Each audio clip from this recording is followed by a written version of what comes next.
Powered by the Montana Television Network. This is the 10 o'clock news on KAJ, Montana's news leader. Good evening and thanks for joining us. I'm Don Fisher. A special session of the Montana legislature gets underway on Tuesday to address the state's $227 million budget hole.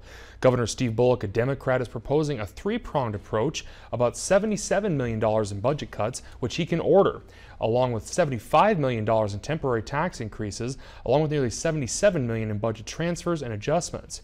He's proposing three tax increases, raising the state lodging tax, a rental car tax, and of 10%, and a $30 million fee on the state work comp funds. Transfers include taking nearly $11 million from the state employees' health plan and eliminating an $11 million payment to public schools this year. Legislative Republicans have some other ideas. They want to consider accepting about $30 million from an owner of a private prison in Shelby in exchange for a contract extension, and perhaps require two nonprofit health insurers to pay a state premium tax. And tune into KAJ this Sunday morning for MTN's Face the State. We'll preview the upcoming Montana Special Legislature session with Representatives Jenny Eck of Helena and Rob Cook of Conrad. That airs at 6:30 a.m. this Sunday, but if you're not up that early, set your DVR so you can watch it at your convenience. And switching over to weather, a beautiful outlook for the weekend weather-wise, but rain and snow are in the forecast going into next week. For more, let's take it over to Chief Meteorologist Erin Yost for her first forecast. Erin?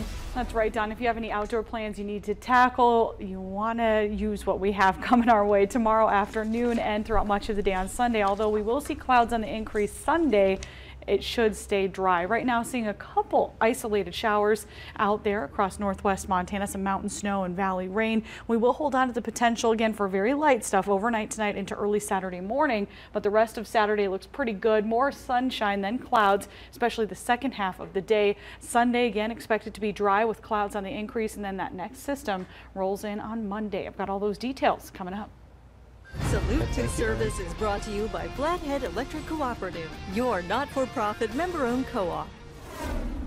It takes honor, sacrifice, commitment, and action to be a soldier. And on Veterans Day, we say thank you to our soldiers for selfless service to defend the freedoms that we hold dear.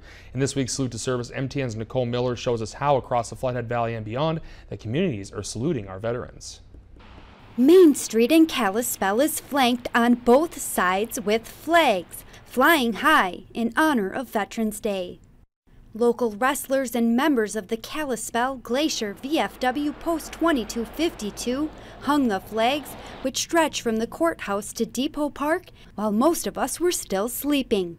The post here, in conjunction with the wrestling teams at Glacier High School and Flathead High School, have done this now. I think it's the third year that we've done it with those. Coach Jeff Thompson from Flathead and Coach Ross Dankers from Glacier have been a great supporter of this. Flathead High assistant wrestling coach Lee Fretwell is a veteran of Desert Storm, Afghanistan, and Iraq. He says part of the goal of the post is to teach youth the responsibility of respecting the flag. It's a symbol of our country, obviously, and the respect that it's something that we can hold on to that ties all of us together as veterans, but not just as veterans, but as Americans. And at the post, that's one of our missions, is to let everybody know what it means to us, or what it should mean to everybody else. Here in Depot Park in Kalispell is where perhaps one of the largest ceremonies will take place on Veterans Day, beginning at 11 a.m. You know, it starts on the 11th hour of the 11th day of the 11th month. And the Elks Club is the one that's actually runs this. Our VFW post, for those people that want to come down for the ceremony, as soon as it's over, they can come by the post for a free barbecue lunch. And feel free, we'd love to have everybody down there. And it usually takes about 45 minutes, and it's a very somber ceremony. Reporting in Kalispell, Nicole Miller, MTN News. And several events marking Veterans Day are planned across western Montana tomorrow. The Missoula ceremony will be held at a new location this year due to construction at the Missoula County Courthouse. The American Legion Post 101 will hold its annual Veterans Day ceremony at Fort Missoula Regional Park on South Avenue at 10:15. In the Bitterroot, the Corvallis American Legion Post 91 will lead a parade down Main Street in Corvallis at 11 a.m. And this is the first year for the Veterans Day Blizzard Ride from 9:30 to 2. The ride starts at Napa Auto Parts in Hamilton and will raise money for riders programs like Canine Care Montana, which is a service dog training center in Phillipsburg. The National Park Service will offer free admission to all of its facilities on Veterans Day weekend in honor of those who served and have served in the U.S. military. This included Little Bighorn Battlefield National Monument, where the winter hours of operation are 8 a.m. to 4:30 p.m., the self-guiding Deep Ravine Trail and Tour Road to the Reno-Bettine Battlefield are open 8 a.m. to 4 p.m. daily. The battlefield shows a 25-minute film entitled Triumph and Tragedy along Little Bighorn at the Visitor Center upon request during the winter. Recently, an Israeli wheelchair-based company has been touring the United States to catch up with people who have been using their product. Today they came to the Flathead Valley. MTN's Jack Ginsburg went to see what the hype surrounding the new technology is all about. The concept for this new type of wheelchair wheel came from an Israeli farmer, Gilad Wolf, who got in a car accident and spent a year in a wheelchair. Eel Kaplan, head of marketing at Softwheel, tells me that Wolf had trouble maneuvering around his farm and found the chair unnecessarily uncomfortable. Because he is a farmer and his farm is not that well paved, he couldn't understand why people in wheelchairs get so much pressure to their backs by going on unpaved terrains. So he decided he wanted to change that.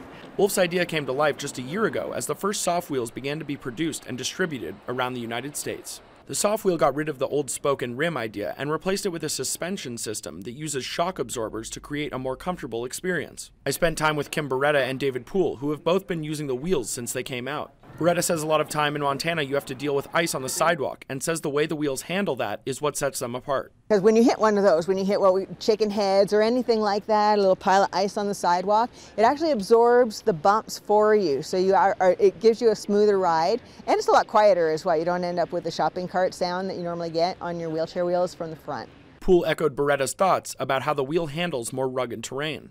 Not all the times will you have a smooth road wherever you got to go. So any kind of suspension helps. Also, when you're going up curbs, it keeps traction on the curb. Or if you're going down, it keeps you from bouncing out of your wheelchair. Although Poole says the wheels help keep him safe, he still likes to mess around and push the limits of the wheels. In Kalispell, Jack Ginsburg, MTN News. And those wheels have also been approved by the VA and are available for veterans.